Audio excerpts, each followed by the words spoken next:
po ang mga barangay functionaries. Dahil nung ako po ay nagsimula lang sa pag-iikot dito para sa ating mga barangay kamustahan,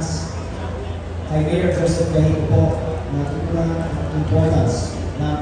pagbibigay ng tulong at importansya sa mga naglilingkod sa ating mga barangays dahil sa lahat ng mga mayor sa unang distrito ng Batangas. Si Mayor Joseph Gahico lang po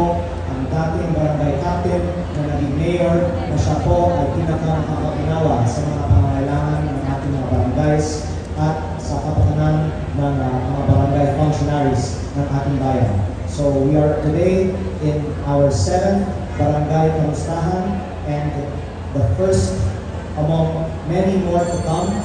and I would like to thank Mayor Joseph Gahico for inspiring us to always remember and to give additional help to the barangay functionaries of the whole 1st District and of course ang bayan ng Lian.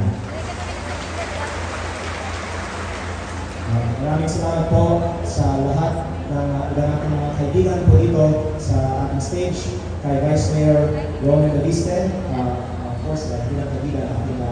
pamangkin, kay former Nasubu Mayor Raymond Capasible, kay Board Member Arnie Bausas, at sa lahat ng mga sanggunian bayan members ng Lian, kay Cesar Lagos, Benito Magbago, Leopoldo Manson, Casita Vergara, Arlene Lagos, Rolando Magyaya, Lauro Bosyong, Leonardo Herrera, at sa ating ina, si Senator Lord Ricarda, na kasama rin natin ngayon, at sa lahat ng mga officials ng 19 barangays ng Lian, kay Kapitan Romel Masipag, at sa lahat ng mga functionaries ng Pagdasyon Puno. Salamat po sa pagiging bahagi ng ating programa din ngayong araw. Kay Kapitan Rachik Claros at sa Pagdasyon Boss, kay Kapitan Peter Banson at sa Pagdasyon 3, kay Kapitan Raimundo Herrera at sa Pagdasyon 4, kay Kapitan Jason Vergara at sa Pagdasyon 5, kay Kapitan Julio Matali at sa Pagdasyon at sa Bagong Pook, kay Kapitan Victor Eliponga at sa Balipotalo, kay Kapitan Danilo Dinila at sa Bungahan, kay Kapitan ng ABC Crescencio Dalamon at sa Dimidusan, kay Kapitan Manuel Lopez at sa Barangay Kumba, kay Kapitan Lupito Castillo at sa Barangay Magalingan, kay Kapitan Efren Aguilera at sa Barangay Capito, kay Kapitan Edward Banson at sa Barangay Lumanyan,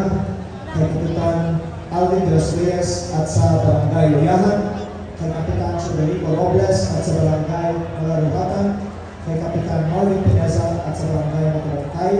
kay Kapitan Rogedario Alcaya at sa Barangay San Diego, kay Kapitan Rinaldo Magbago at sa Barangay Prensa,